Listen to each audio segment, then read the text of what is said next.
তখন সে গরম গরম চোখে আমার দিকে তাকিয়ে বলল, এইখানে লেখার কারণেই ঝামেলাটা শুরু হয়েছে তাই না? এখন আর আমাকেও ভালো লাগে না আপনার বিরক্ত করাটা, ওইটা ছাড়া। আমি বললাম যে ও আচ্ছা, তাহলে আপনারও ভালো লাগে না? আসলে আমার ফোনটা চুরি হয়ে গেছে তো, ওই জন্য আমারও ভালো লাগে না। তখন সেই মেয়েটা বলল, আপনি একটা জিনিস ভুলে গেছেন। আমি বললাম কি? তখন সেই মেয়েটা আমাকে সঙ্গে সঙ্গে বলল, হ্যাপি বার্থডে টু ইউ। আমি অবাক হয়ে গেলাম, আজকে আমার বার্থডে ছিল অথচ আমারই মনে নেই। সঙ্গে সঙ্গে পিছন থেকে সে একটা গিফট বের করলো, আর সেই গিফটটাতে একটা ফোন ছিল। যাই হোক, একটা ফোন উপহার পাইলাম ফার্স্ট টাইম। এবার তো আবার কন্টিনিউ শুরু হবে কথা বলা। তখন সে মেয়েটা আমাকে বলল, এবার তাহলে যাই, অনেক কথা হলো। আমি বললাম যে আচ্ছা ঠিক আছে, তবে এবার যদি মেসেজ দেই একটু দয়া করে রিপ্লাই দিন। তখন সে বলল, যদি রিপ্লাই না দিতাম তাহলে এই ফোনটা উপহার দিতাম না।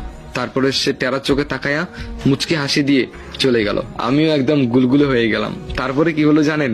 তো গাইস, বলুন গল্পটি কেমন লাগলো? আশা করি অনেক ভালো লাগছে। নেক্সট পার্ট চান কি চান না এটা কমেন্ট করে জানান। আর হ্যাঁ, প্লিজ শেয়ার চাই। ওকে, দেখা হবে নেক্সট পার্টে।